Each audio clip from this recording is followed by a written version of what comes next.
નમસ્કાર વિદ્યાર્થી મિત્રો આ ચેપ્ટરમાં અત્યાર સુધીમાં આપણે દ્રવ્યની વાયુ અવસ્થા વિશે આપણે અભ્યાસ કર્યો। મિત્રો હવે આપણે દ્રવ્યની પ્રવાહી અવસ્થા વિશે આપણે ચર્ચા કરીશું। મિત્રો દ્રવ્યની પ્રવાહી અવસ્થાને ડિટેલમાં તમે ફિઝિક્સમાં તમે ભણવા જઈ રહ્યા છો, ભણશો તમે, બરાબર છે। અને ઘન અવસ્થા વિશે આપણે ધોરણ 12 ના ફર્સ્ટ ચેપ્ટરમાં આપણે સ્ટડી કરીશું। છતાં પણ કેમિસ્ટ્રીના સંદર્ભમાં પ્રવાહી અવસ્થાના કેટલાક ગુણધર્મોનો આપણે અહીંયા અભ્યાસ કરીશું। મિત્રો તો આપણે સૌ જાણીએ છીએ કે દ્રવ્યની ત્રણ અવસ્થાઓ પૈકી જે પ્રવાહી છે એ ઘન અને વાયુની વચ્ચે જોવા મળે। આપણે ભણી ગયા કે વાયુની અંદર તો કે જે અણુઓ છે એની વચ્ચે આંતરઆણ્વીય આકર્ષણ પણ બહુ જ ઓછું હોય છે, પરિણામે વાયુના અણુ એકબીજાથી બહુ જ દૂર જોવા મળે છે। જ્યારે ઘનની અંદર આવા અણુ પરમાણુ એકબીજાની ખૂબ જ નજીક રહેલા હોય છે, એટલે કે એની અંદર તો કે જે આંતરઆણ્વીય આકર્ષણ બળ હોય છે પ્રમાણ કેવું હોય છે, વધારે હોય છે।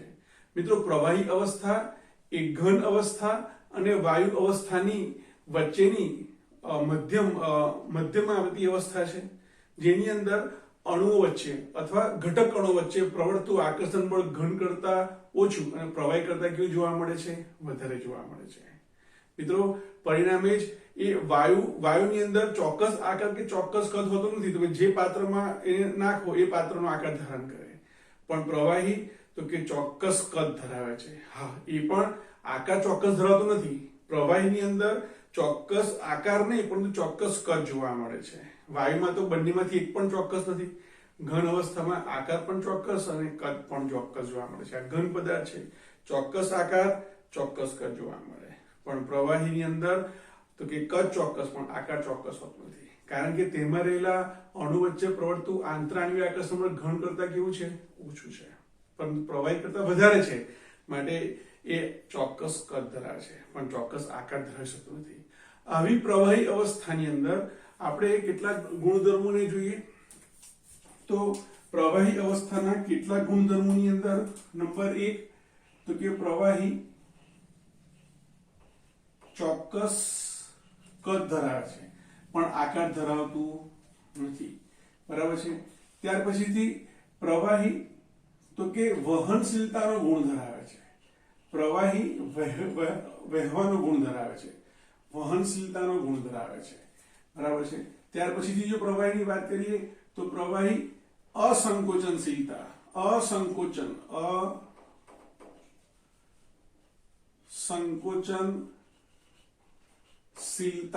નો ગુણ ધરાવે છે, એટલે કે પ્રવાહી પર દબાણ આપીને એનું કદ ઘટાડી શકતા નથી, બરાબર છે।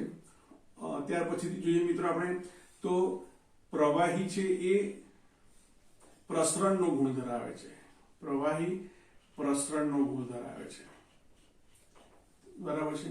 ત્યાર પછીથી જોઈએ આપણે તો પ્રવાહી બાષ્પીભવન પામે છે, ત્યાર પછીથી તો કે એ બાષ્પ દબાણ ધરાવે છે, પ્રવાહી પૃષ્ઠતાણ ધરાવે છે અને પ્રવાહી સ્નિગ્ધતાનો ગુણ ધરાવે છે। મિત્રો હવે આપણે તબક્કાવાર રીતે આપણે વ્યવસ્થિત રીતે આપણે આ બધા ગુણધર્મોનો અભ્યાસ કરીએ, બરાબર। ચોક્કસ કદ તો આપણને ખ્યાલ આવી ગયો કે ભાઈ વાયુ કરતા આંતરઆણ્વીય આકર્ષણ બળ ઘટકોનો વચ્ચે વધારે હોવાને કારણે ચોક્કસ કદ ધરાવે છે, પરંતુ ત્યાર પછીથી જોઈએ વહનશીલતાનો અર્થ વહેવાનો ગુણ ધરાવે છે, બરાબર છે। ટુ ફ્લો એટલે કે વહેવું, બરાબર છે, વહેવાનો ગુણ ધરાવે છે। પરિણામે મિત્રો એમ કહી શકાય કે એક પાત્રમાંથી બીજા પાત્રમાં રેડી શકાય છે, અને આ વહેવાના ગુણધર્મોને કારણે જ, બરાબર છે, તે પાત્રનો આકાર ધારણ કરે છે, પાત્રના જેવો આકાર ધારણ કરે છે, બરાબર છે। ત્યાર પછીથી નંબર 2 લઈએ આપણે વહનશીલતા પછીથી અસંકોચનશીલતા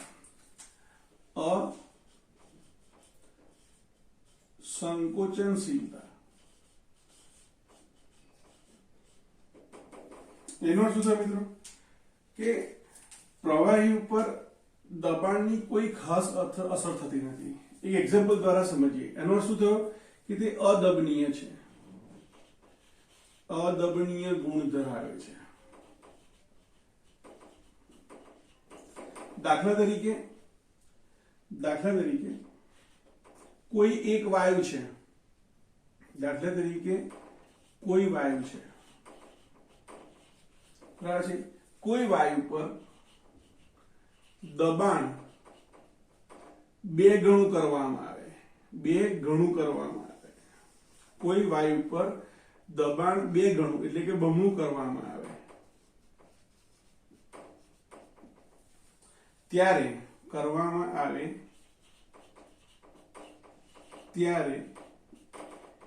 કદ શું થઈ જાય છે? અડધું થઈ જાય છે. કદ અડધું થાય છે. પણ આ જ વસ્તુ જ્યારે પ્રવાહી પર કરવામાં આવે, જ્યારે પ્રવાહી પર દબાણ બમણું કરવામાં આવે, 2 ગણું કરવામાં આવે,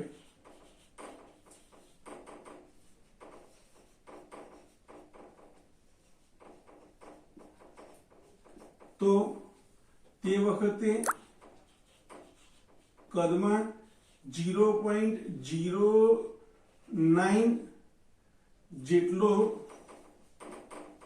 ઘટાડો થાય છે. એનો અર્થ શું થયો કે પ્રવાહીનું દબાણ, પ્રવાહી પર દબાણની ખાસ અસર જોવા મળતી નથી. બીજું એક્ઝામ્પલ લે મિત્રો, તો કોઈ પ્રવાહી ઉપર 1000 બાર જેટલું જ્યારે દબાણ આપવામાં આવે છે, લાગુ પડવામાં છે, ત્યારે તેમાં થતો કદનો ઘટાડો ફક્ત 4% જેટલો જોવા મળે છે. ઓનલી 4% ડિક્રીઝ જોવા મળે છે વોલ્યુમ, બરાબર છે. આમ કહી શકાય કે પ્રવાહી છે એ અસંકોચનશીલતા, અદબનીયતાનો ગુણ ધરાવે છે. ત્રીજા નંબર પર લઈએ આપણે પ્રસરણ. નંબર 3 પ્રસરણ.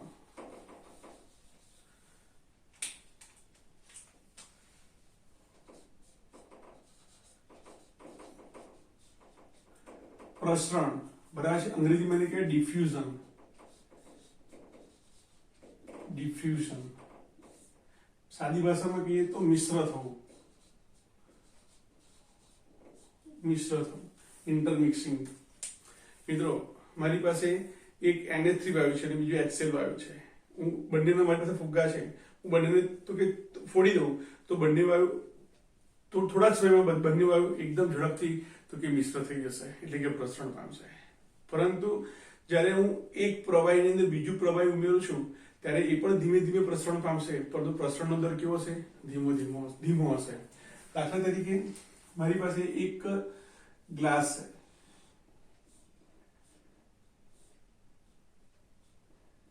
આ ગ્લાસની અંદર પાણી ભરેલું છે અને એમાં હું શાહીનું ટીપું ઉમેરું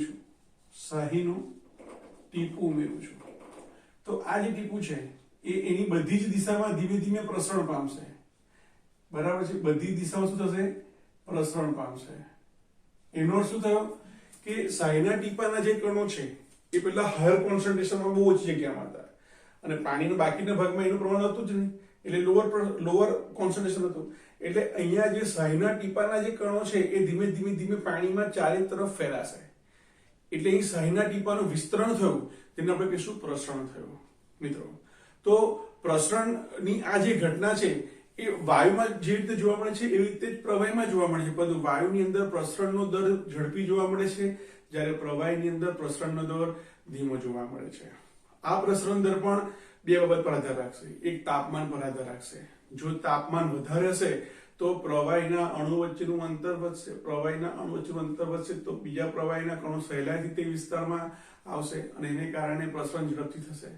સાથે સાથે પ્રવાહીના ઘટક કણો વચ્ચેનું આંતરાણવીય આકર્ષણ બળ જો ઓછું હશે તો એ સહેલાઈથી તે 2 કણોની વચ્ચે તો કે વિસ્તરણ પામશે, પ્રસરણ પામશે. પરંતુ જો પ્રવાહીના ઘટક કણો વચ્ચેનું આકર્ષણ બળ વધારે હશે તો તે વખતે તેને પ્રસરણ થતા તો કે સમય લાગશે. મિત્રો તો પ્રસરણનો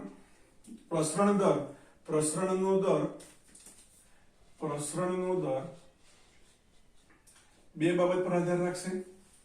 બરાબર છે. તો તાપમાન પર આધાર રાખશે. જેમ તાપમાન વધારે તેમ પ્રસરણનો દર વધારે જોવા મળશે અને આકર્ષણ બળના વ્યસ્ત પ્રમાણમાં જોવા મળશે. એટલે કે અણુ વચ્ચે પ્રગટતા આંતર અણુ આકર્ષણ બળ અથવા આંતર આણ્વીય આકર્ષણ બળ, આંતર અણુ બળો લખજો જેની ગાડી. તો આંતર આણ્વીય આકર્ષણ બળ જેમ વધારે હશે તેમ પ્રસરણ દર ધીમો હશે. બરાબર છે. એના પછીથી આપણે ચર્ચા કરીએ મિત્રો બાષ્પીભવન. અંગ્રેજીમાં શું કહેવાય એને? વેપરાઇઝેશન. વેપોરાઇઝેશન. બાષ્પીભવન કઈ ઘટના છે? તો કે બાષ્પીભવન એ પૃષ્ઠ ઘટના છે, સપાટી પર થતી ઘટના છે. કોઈ પણ પ્રવાહીની સપાટી પરથી પ્રવાહીના અણુઓ આપમેળે બાષ્પમાં રૂપાંતર પામતા હોય છે. બાષ્પીભવન બરાબર છે. તો કે બાષ્પીભવન અને ઉત્કલન બિંદુ બંને અલગ અલગ વસ્તુઓ છે, બંને અલગ અલગ ઘટના છે. બાષ્પીભવન કોઈ પણ તાપમાને થશે, જ્યારે ઉત્કલન બિંદુ એ તો કે પ્રવાહીના ઉત્કલન બિંદુ પર થતી ઘટના છે. બરાબર છે. તો બાષ્પીભવન કોઈ પણ તાપમાને જોવા મળે જેની અંદર પ્રવાહીના સપાટી પરના અણુ આપમેળે બાષ્પમાં ફેરવાતા હોય. એટલે આપણે લખીશું કે બાષ્પીભવન એ પૃષ્ઠ ઘટના છે. પૃષ્ઠ ઘટના એટલે કે સપાટી પર થતી ઘટના છે, પૃષ્ઠ ઘટના છે.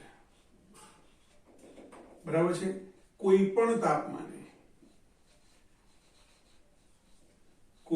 તાપમાને સ્વતઃ એટલે આપમેળે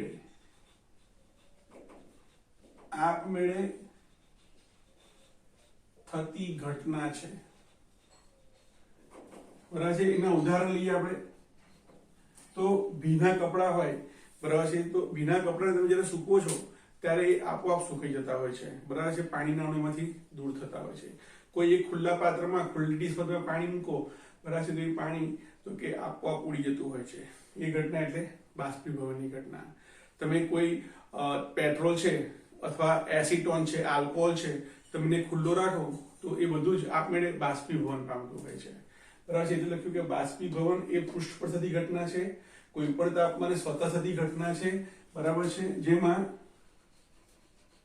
પ્રવાહીની સપાટી પરના અણુઓ આપમેળે બાષ્પમાં રૂપાંતરિત થાય છે, બાષ્પમાં ફેરવાય છે, સપાટી છોડીને જતા રહેતા હોય છે. મિત્રો આ બાષ્પીભવનની જે ઘટના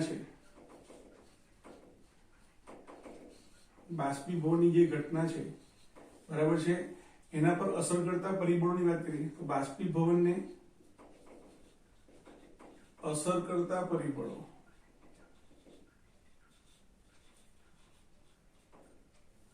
તો મિત્રો પહેલા લઈએ આપણે. તમે મને કહો, મારી પાસે એક ગ્લાસ છે, એક ગ્લાસની અંદર પાણી ભરેલું છે, બીજી એક થાળી છે, મોટી પ્લેટ છે, બરાબર છે, એમાં હું પાણી નાખી દઉં છું. બરાબર છે. અને ત્રીજી રીતે તો હું એક મોટી સપાટી પર પાણી રેડી દઉં છું. તો બાષ્પીભવન ક્યાં પહેલા થશે? તો કે જે ખુલ્લી સપાટી પર જ્યારે પાણી રેડી દઈશ, બરાબર છે, તો એની સંપર્ક સપાટી વધારે હશે તો એ સહેલાઈથી બાષ્પમાં રૂપાંતરિત થશે. થાળીમાં રહેલું પાણી છે એ તો કે ખુલ્લા એરિયામાં, ખુલ્લા વિસ્તારમાં નાખેલા પાણી કરતા એ થોડું ધીમેથી તો કે બાષ્પીભવન પામશે, અને ગ્લાસમાં રહેલું પાણી છે એ વધારે ધીમેથી બાષ્પીભવન પામશે. તો એમ કહી શકાય કે બાષ્પીભવનની ઘટના એ તે પ્રવાહીની સંપર્ક સપાટીના ક્ષેત્રફળ પર આધાર રાખે. જેમ સપાટીનું ક્ષેત્રફળ વધારે તેમ બાષ્પીભવન કેવું થાય? ઝડપી થાય. બરાબર છે. એટલે આપણે લખીએ કે બાષ્પીભવન સપાટીના ક્ષેત્રફળ, સપાટી કોની? પ્રવાહી સપાટીના ક્ષેત્રફળના સમપ્રમાણમાં હોય છે. એટલે હું આ લખું છું વેપરાઇઝેશન. આ તો વેપર પ્રેશર થઈ જશે. આખો શબ્દ લખું છું બાષ્પીભવન. બરાબર છે.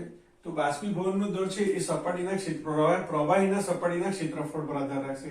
જેમ પ્રવાહી સપાટીનું ક્ષેત્રફળ વધારે, બરાબર છે, તેમ બાષ્પીભવન દર વધારે જોવા મળે. બીજા નંબર ઉપર જોઈએ તો તાપમાન. મિત્રો તાપમાન વધારે હોય તો બાષ્પીભવનનો દર કેવો હોય? વધારે હોય. કારણ કે તાપમાન વધવાને કારણે પ્રવાહીના અણુઓના ગતિ ઉર્જામાં વધારો થાય અને પ્રવાહીના અણુઓની ગતિ ઉર્જા વધે તો એ સરળતાથી બાષ્પમાં રૂપાંતર પામે, પ્રવાહની સપાટી છોડી શકે. તો તાપમાન વધારે તો બાષ્પીભવન ઝડપથી થાય, તાપમાન ઓછું તો બાષ્પીભવન ધીમેથી થાય. આપણા દરેકનો અનુભવ છે. અત્યારે શિયાળો ચાલી રહ્યો છે, તો શિયાળાની અંદર તમે જયારે કપડાને સૂકવો છો, બરાબર છે, તો એને સુકાતા વાર લાગે છે. પણ ઉનાળાની અંદર આ જ ઘટનાની તો જો વાત કરીએ તો એ ઓછા સમયની અંદર કપડાં સુકાઈ જતા જોવા મળે છે. તો તાપમાન વધે, બાષ્પીભવન વધે, તાપમાન ઘટે, બાષ્પીભવનનો દર ઓછો જોવા મળે. ત્યાર પછીથી નંબર 3 પર લઈએ મિત્રો, ભેજ. ભેજ વધારે તેમ બાષ્પીભવનનો દર ઓછો જોવા મળે. બાષ્પીભવનનો દર ઓછો જોવા મળે. કેવી રીતે? તો કે ચોમાસાની અંદર જ્યારે તમે કપડાં સૂકવો છો ત્યારે ચોમાસામાં ભીના કરેલા કપડાને સુકાતા વાર લાગે છે, બરાબર છે. પણ આ જ વસ્તુ જ્યારે વાતાવરણમાં ભેજ ના હોય બરાબર ત્યારે કપડાં ઝડપથી સુકાતા હોય છે. કારણ કે જ્યારે વાતાવરણની અંદર ભેજ હોય, બરાબર છે, તો તે વખતે જે તે સપાટી પરથી પાણીના અણુઓને બાષ્પીભવન થવાની ઘટના કેવી બની જતી હોય છે? ખૂબ જ ઓછી થઈ જતી હોય છે મિત્રો, બરાબર છે. તો યાદ રાખો કે બાષ્પીભવનનો દર એ ભેજના વ્યસ્ત પ્રમાણમાં હોય છે. જેમ ભેજ વધારે, જેમ હવામાં ભેજ વધારે, તેમ બાષ્પીભવનની ઘટના ધીમી પડતી જોવા મળે છે. નંબર 4, પવન. પવન જેમ વધારે તેમ બાષ્પીભવન કેવું જોવા મળે? વધારે જોવા મળે. તમારા કપડા ભીના હોય અને સુકવવા હોય તો પંખાની સામે રાખો તો તે ઝડપથી સુકાઈ જાય છે. કારણ કે પવન પાસે ગતિ ઉર્જા છે. આ ગતિ ઉર્જાને કારણે પાણીના અણુઓ પર જ્યારે પવન અથડાય છે ત્યારે પાણીના અણુઓની ગતિ ઉર્જા વધે છે અને પાણીના અણુઓની ગતિ ઉર્જા વધવાને કારણે એ સહેલાઈથી સપાટી છોડે છે અને બાષ્પમાં રૂપાંતરિત થાય છે મિત્રો, બરાબર છે. બાષ્પીભવનની પ્રક્રિયાનો સૌથી મોટો ફાળો, સૌથી મોટો ઉપયોગ શું છે? તો કે બાષ્પીભવનને કારણે તેની આસપાસનો જે વિસ્તાર છે એમાં ઠંડક પ્રસરે છે, બરાબર છે. એટલે ખાસ વાત કરી મિત્રો, બાષ્પીભવન ને કારણે ઠંડક ની અનુભૂતિ થાય છે, ઠંડક પ્રસરે છે.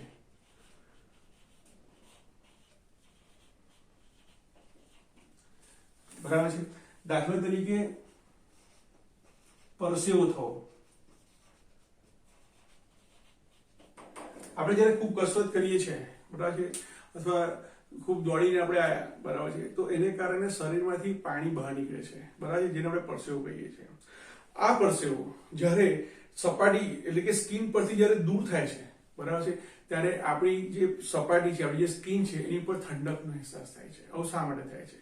કારણ કે પ્રવાહીના અણુ, પાણીના અણુ જ્યારે જે સ્કિન છે એની સપાટી છોડે છે ત્યારે પહેલા તો એને પાણીને બાષ્પમાં રૂપાંતરિત થવા માટે એની ગતિ ઉર્જા વધારે વધવી જોઈએ. તો ગતિ ઉર્જા વધારવા માટે શું કરે? તો કે આપણા શરીરમાંથી એ ઉર્જા લઈ લે, આપણા એના આસપાસનો જે વિસ્તાર છે આપણા શરીરની ઉર્જા લે અને એ શરીરની ઉર્જા શોષાવાને કારણે ઉર્જા ઘટે અને એને કારણે ઠંડકનો અહેસાસ થાય છે મિત્રો, બરાબર છે. તમે જો ઉનાળાની અંદર પાણી છાંટી છે બહાર, બરાબર છે, રસ્તા ઉપર છે, ઘરમાં છે, વગેરે જગ્યાએ, તો તે વખતે શું થાય છે? તમે જ્યારે પાણી છાંટો છો ત્યારે એ પાણીના અણુ જ્યારે બાષ્પમાં રૂપાંતરિત થાય છે તો એના માટેની ઉર્જા એ વાતાવરણમાં એની આજુબાજુના વિસ્તારમાંથી ઉષ્મા મેળવે છે અને એ ઉષ્માને ગતિ ઉર્જામાં રૂપાંતર કરીને એ પાણીના અણુઓ છે તો કે એ બાષ્પમાં ફેરવાતા હોય છે અને એને કારણે જે સરાઉન્ડિંગનો જે વિસ્તાર છે પર્યાવરણનો, બરાબર છે, એની અંદર ઉષ્મા ઉર્જા ઘટવાને કારણે ઠંડકનો અહેસાસ થાય છે મિત્રો. જો તમારા હાથ પર પેટ્રોલ પડ્યું હોય કે આલ્કોહોલ પડ્યો હોય, બરાબર છે, તો એ તરત ઉડી જાય છે. એ દરમિયાન તમને ઠંડકનો અહેસાસ થાય છે. તમે ક્યારેક ને ક્યારેક તમારા શરીર પર ઇન્જેક્શન લગાવ્યું હશે, બરાબર છે. દાખલા તરીકે હાથ પર ઇન્જેક્શન લગાવવાનું હોય તો ડોક્ટર કે નર્સ શું કરે? પહેલા સ્પિરિટનું જે રૂ હોય, સ્પિરિટમાં દુબાડેલું જે રૂનું પૂમડું હોય એ ઘસે અને ત્યાં તમને ઠંડકનો અહેસાસ થાય છે. કેમ? તો કે અહીંયાથી જયારે આલ્કોહોલ દૂર થાય છે ત્યારે આલ્કોહોલ તો કે સપાટી પરથી દૂર થવા માટે એને ઉર્જાની જરૂર પડે છે, જે સરાઉન્ડિંગ શરીરના વિસ્તારમાંથી લઈ લે છે અને એને કારણે એટલો ભાગ છે ઠંડકની અનુભૂતિ કરે છે. મિત્રો, આપણે અત્યાર સુધીમાં ચોક્કસ વહનશીલતા, અસંકોચનશીલતા, પ્રસરણ અને બાષ્પીભવનનો અભ્યાસ કર્યો. હવે પછીના જે 3 જે લાક્ષણિક ગુણધર્મો છે, અગત્યના ગુણધર્મો છે, એનો આપણે અભ્યાસ કરીશું.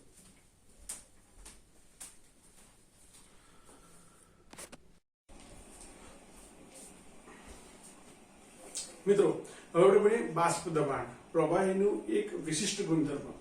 બાષ્પ દબાણ શબ્દ સમજાવે છે કે પ્રવાહીની બાષ્પ દ્વારા લાગતું દબાણ. કોની ઉપર? મારી ઉપર, તમારી ઉપર? ના, પ્રવાહીની સપાટી પર લાગતું દબાણ. ગમે ત્યારે? તો કે ના. હવે બાષ્પ દબાણને વ્યવસ્થિત સમજીએ આપણે. ધારો કે મારી પાસે કોઈ એક બંધ પાત્ર છે. બંધ પાત્રની અંદર કોઈ એક પ્રવાહી ભરેલું છે. ધારો કે પાણી ભરેલું છે. શરૂઆતમાં તો કે જે પાત્ર છે બરાબર છે એ શૂન્યાવકાશ કરેલું છે અને એની અંદર પ્રવાહી ઉમેરેલું છે. આ બેરોમીટર છે બરાબર છે. આ પ્રકારની રચનાને મોનોમીટર કહેવાય. મોનોમીટર વડે વેપર પ્રેશર મપાય બરાબર છે. આ પારો છે. શરૂઆતમાં બંને સપાટી એક સરખી હશે પારાની બરાબર છે. આ તો અંતિમ પ્રયોગનો અંતિમ અવલોકન દર્શાવ્યું છે અહીં ગાડી. તો અહીંયા શું થયું? તો કે જ્યારે બંધ પાત્રમાં પ્રવાહીને ભરવામાં આવશે ત્યારે પ્રવાહીની સપાટી પરથી બાષ્પના અણુઓ શું થશે? પ્રવાહીમાં રૂપાંતરિત થશે અને એને કારણે ધીમે ધીમે પ્રવાહીની બાષ્પ પ્રવાહીની સપાટી ઉપર વધશે. મિત્રો, આ રીતે બરાબર છે. અહીંયાથી શું થશે? તો કે પ્રવાહીની બાષ્પ બનશે. આ રીતે પ્રવાહીની બાષ્પ બનશે. આ રીતે બરાબર છે. આ પ્રકારે હવે શું થશે? તો શરૂઆતમાં પ્રવાહીમાંથી બાષ્પમાં રૂપાંતરિત થવાની પ્રક્રિયા એટલે કે બાષ્પીભવનની પ્રક્રિયા. તો શરૂઆતમાં બાષ્પીભવન પ્રક્રિયા ઝડપી હશે. કેમ? સપાટીની ઉપર અવકાશમાં બીજું કશું છે જ નહીં. તેથી પ્રવાહીની સપાટી પરથી પ્રવાહીના અણુઓ સરળતાથી બાષ્પમાં રૂપાંતર પામશે અને એને કારણે બાષ્પીભવનનો દર કેવો હશે? વધારે હશે. પરંતુ સમય જતા ધીરે ધીરે બાષ્પની સંખ્યા વધશે. પ્રવાહીની બાષ્પના અણુઓની સંખ્યા વધશે. પરિણામે આવી પ્રવાહીની બાષ્પના જે અણુઓ છે એકબીજાની નજીક આવશે. આ પહેલો અણુ અને આ બીજો અણુ બરાબર છે. અને એ શું થશે? પ્રવાહીમાં ફેરવાશે. અને હવે આ પ્રવાહી છે એ પ્રવાહીનો અણુ પાછો શું થશે? પ્રવાહીમાં પાછો ફેરવાશે. એટલે કે પ્રવાહીમાં પાછો દાખલ થશે. આ પ્રક્રિયાને શું કહેવાય? સંઘનન પ્રક્રિયા કહેવાય. પ્રવાહીની બાષ્પના અણુઓ ભેગા થયા માટે આ પ્રક્રિયાને સંઘનન પણ કહી શકાય અથવા ઠારણ પણ કહી શકાય. અથવા શું કહી શકાય? ઠારણ પણ કહી શકાય. તો એક સમય શરૂઆતમાં બાષ્પીભવનનો દર વધારે છે, સંઘનનનો દર 0 હશે. જેમ જેમ બાષ્પની સંખ્યા વધશે, બાષ્પના અણુની સંખ્યા વધશે, તેમ તેમ હવે એનું સંઘનન થવાની શક્યતા વધશે. એટલે ધીમે ધીમે સંઘનન દર વધશે.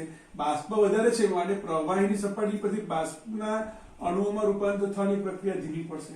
પછી એક સમય એવો આવશે કે બાષ્પીભવનનો દર ઘટતો જશે, સંઘનનનો દર વધતો જશે. પણ એક સમય એવો આવશે કે બાષ્પમાંથી પ્રવાહીમાં અને પ્રવાહીમાંથી બાષ્પમાં રૂપાંતર થતા અણુઓની સંખ્યા એક સરખી થશે. બરાબર છે. અર્થાત ત્યાં સંતુલન સ્થપાયેલું હશે. બરાબર છે. આ સ્થિતિને શું કહીશું? સંતુલન કહીશું.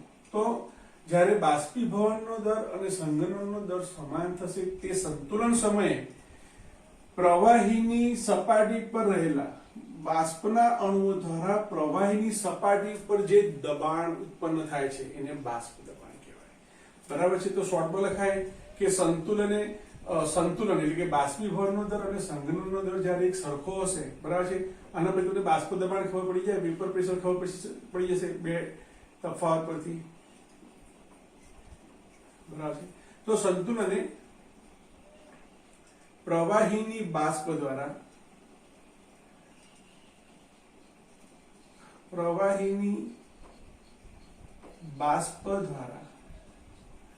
પ્રવાહીની સપાટી પર ઉદ્ભવતું દબાણ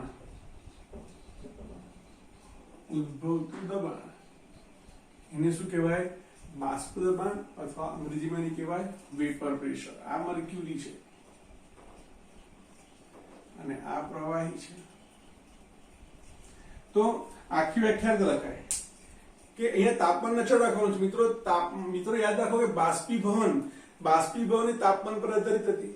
બાષ્પીભવન એટલે આપમેળે બાષ્પમાં રૂપાંતર થવું. તાપમાન વધે તો બાષ્પીભવન વધે, બાષ્પીભવન વધે તો બાષ્પ દબાણ પણ વધવાનું છે. માટે કોઈ એક અચળ તાપમાને બંધ પાત્રમાં રાખેલ પ્રવાહીની સપાટી પરથી પ્રવાહીના અણુઓ બાષ્પમાં રૂપાંતર થતા હોય છે ત્યારે શરૂઆતમાં બાષ્પીભવનનો દર કેવો હોય છે? ધીમો હોય છે, બરાબર છે. હવે અમુક સમય બાદ તો કે પ્રવાહીના બાષ્પમાં રૂપાંતરિત થયેલા અણુઓ સંઘનન અનુભવીને એ પાણી પ્રવાહીમાં પાછા ફેરવાય છે, બરાબર છે. આ પ્રક્રિયાને ઠારણની અથવા સંઘનન પ્રક્રિયા કહેવાય. તો અમુક સમય બાદ શું થશે? તો કે અમુક સમય બાદ બાષ્પીભવન થતા અણુની સંખ્યા અને સંઘનન પામતા અણુની સંખ્યા એક સરખી થશે. એટલે કે બાષ્પીભવનનો દર અને સંઘનનનો દર કેવો થશે? એક સરખો થશે, બરાબર છે. આ ઘટનાને સંતુલન સ્થપાય છે તેમ કહેવાય. તો સંતુલન સમયે પ્રવાહીની બાષ્પ દ્વારા પ્રવાહીની જે બાષ્પ છે એને કારણે એની ઉપર જે દબાણ જોવા મળશે એને શું કહીશું આપણે?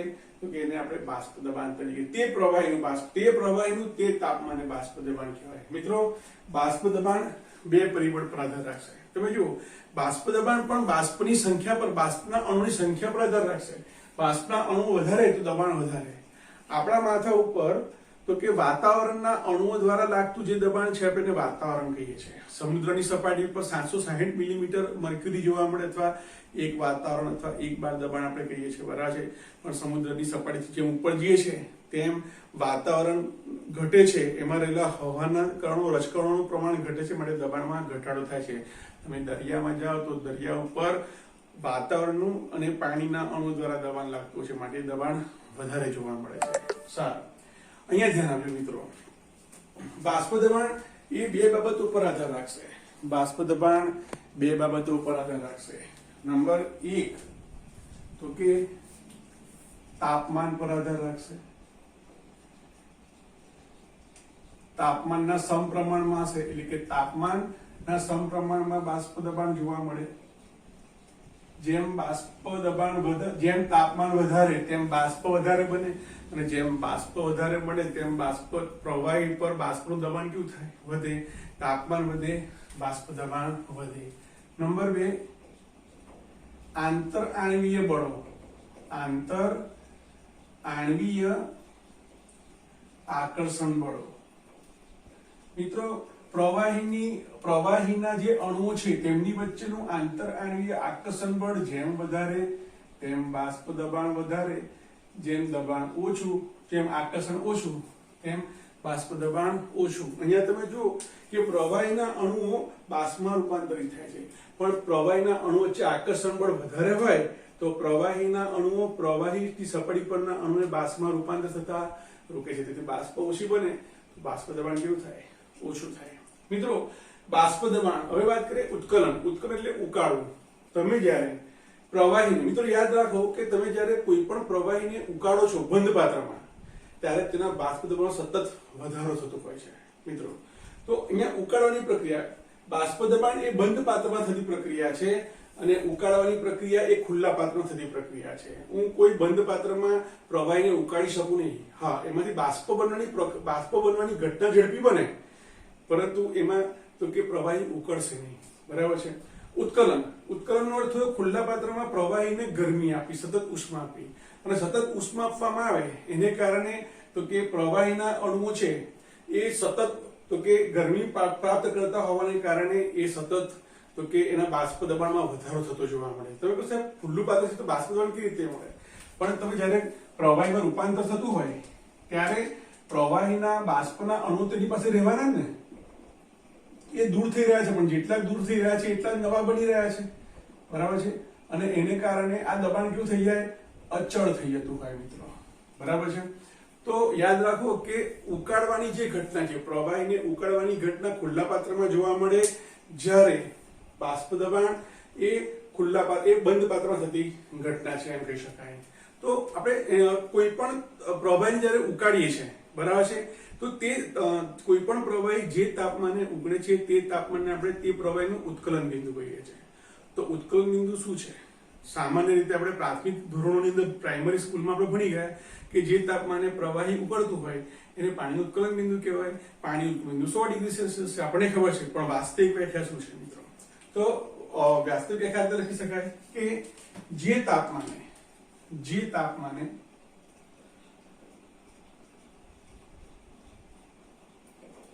પ્રવાહીનું બાષ્પ દબાણ વાતાવરણના દબાણ જેટલું થાય, વાતાવરણના દબાણ જેટલું થાય, બરાબર છે, તે તાપમાનને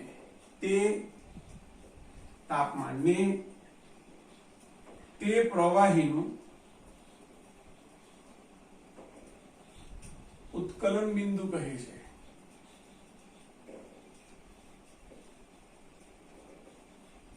દાખલા તરીકે પાણી છે તો પાણીને ગરમી આપો છો, ઉષ્મા આપો છો, અને જેવું 100 ડિગ્રી સેલ્સિયસ તાપમાન થાય છે કે પાણી ઉકળવાની શરૂઆત કરે છે, અને તે સમયે શું થાય છે તો કે જે પાણીની બાષ્પ છે, બરાબર છે, સપાટીની ઉપર, એ બાષ્પનું પ્રમાણ એટલું બધું છે કે જેને કારણે એનું જ ફક્ત દબાણ જોઈએ તો એક વાતાવરણ જેટલું થાય સમુદ્રની સપાટીએ. તો સમુદ્રની સપાટીએ પાણીને જ્યારે ગરમ કરવામાં આવે છે તો એ 100 ડિગ્રી સેલ્સિયસ તાપમાને ઉકળે છે, બરાબર છે, અને એ બાષ્પમાં રૂપાંતરિત થાય છે.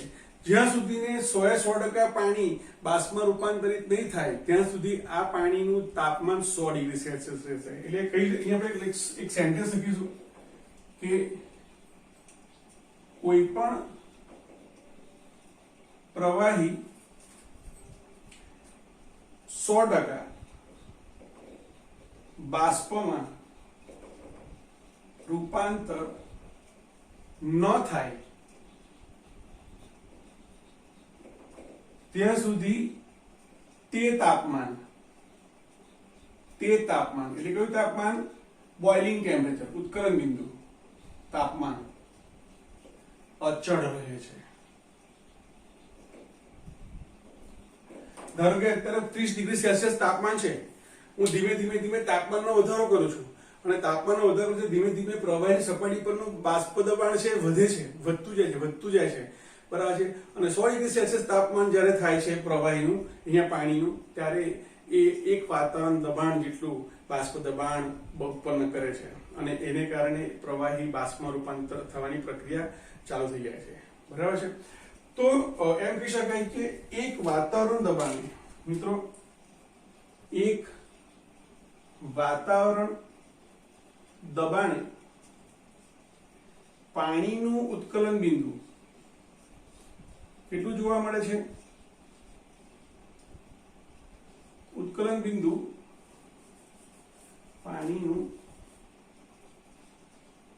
ઉત્કલન બિંદુ 100 ડિગ્રી સેલ્સિયસ જોવા મળે છે, બરાબર છે. પરંતુ જ્યારે હું એક બાર દબાણ લઉં છું, ત્યારે એક બાર દબાણે, મિત્રો, વાતાવરણ કરતા બારનું દબાણ થોડુંક ઓછું જોવા મળે છે. તો તે વખતે પાણીનું ઉત્કલન બિંદુ કેટલું જોવા મળે છે? પાણીનું ઉત્કલન બિંદુ 99.6 ડિગ્રી સેલ્સિયસ જોવા મળે છે, થોડું ઓછું જોવા મળે છે.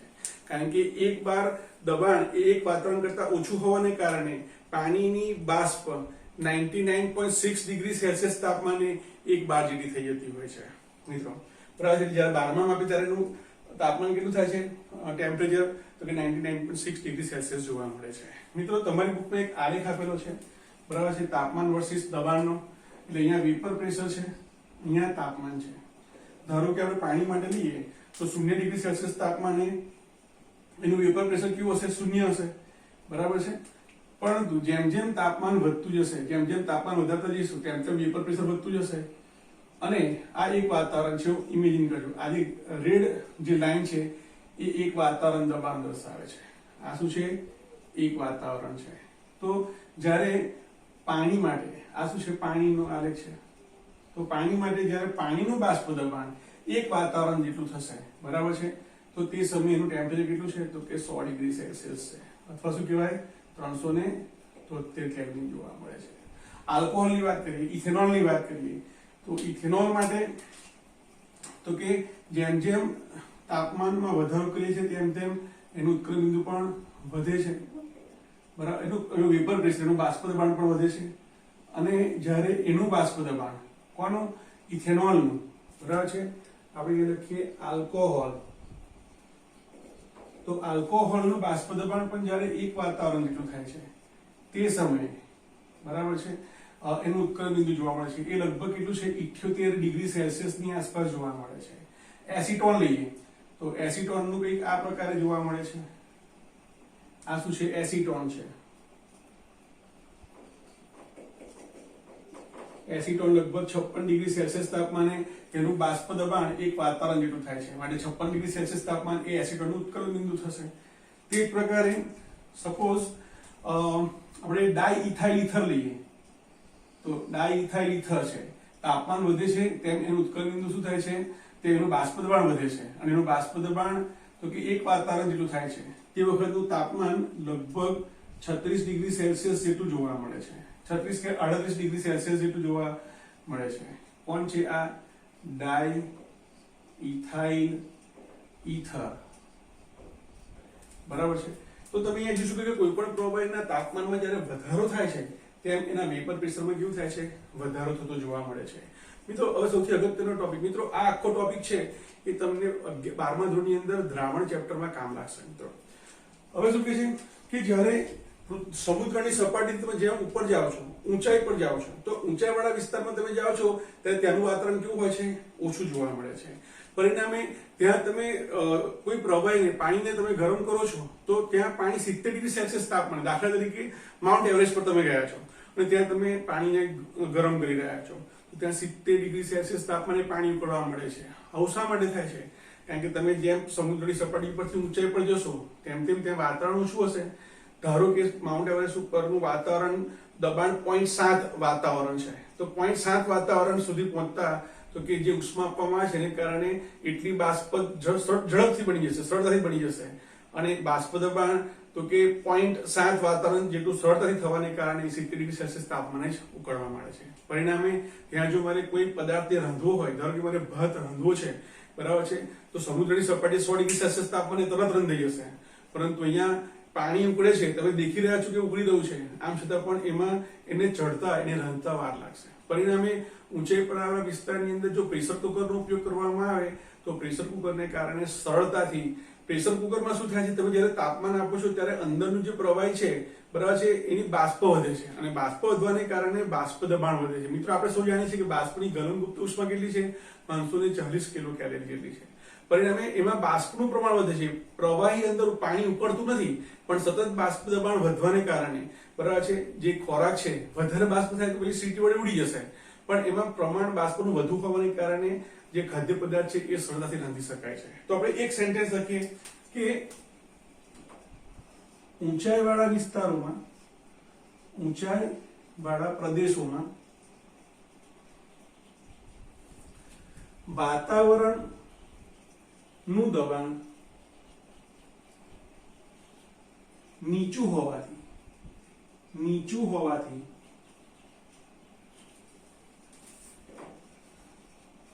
પ્રવાહીનું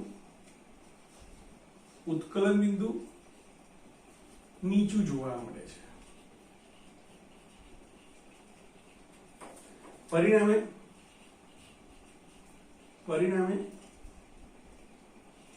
ખાદ્ય પદાર્થને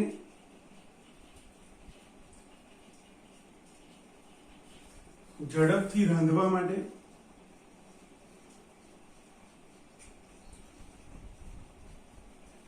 પ્રેશર કુકરનો ઉપયોગ કરવામાં આવે છે.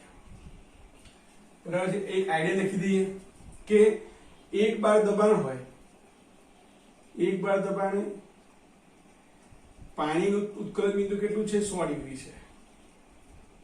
અને ધારો કે 0.7 બાર દબાણ લઈએ. આપણે મિત્રો એક બાર અને એક પાત્ર માટે 100 ડિગ્રી લેતા હોઈએ છીએ, બરાબર છે, પણ ઓરિજિનલ આ છે, પણ આપણે એક બાર દબાણ, એક પાત્ર આપણે 100 ડિગ્રી સેલ્સિયસ લેતા હોઈએ છીએ. તો એક બાર દબાણે પાણીનું તાપમાન ઉત્કલન બિંદુ 100 ડિગ્રી સેલ્સિયસ છે, પણ 0.7 નું ઉત્કલન બિંદુ કેટલું થઈ જાય છે? 70 ડિગ્રી સેલ્સિયસ તાપમાન થઈ જાય છે. પરિણામે 70 ડિગ્રી સેલ્સિયસ તાપમાને પ્રવાહી ઉકળવાની શરૂઆત કરે છે. આ ટોપિક આવતા વર્ષે ધોરણ 12 માં ખૂબ ઉપયોગી નીવડશે.